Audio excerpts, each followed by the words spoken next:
В этой печи есть духовочка, она закрывается такой симпатичной дверцей со стеклом. И также в духовке установлен термометр для удобства приготовления пищи.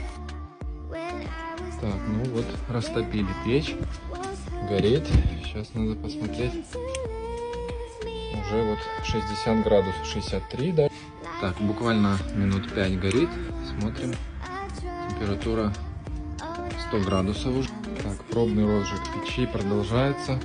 Печь горит где-то, может, минут от силы 5. Уже вот перегорает до конца. Сейчас она в зимнем режиме. Смотрим, до скольки нагрелась у нас кирпичики. Уже 250-260 градусов.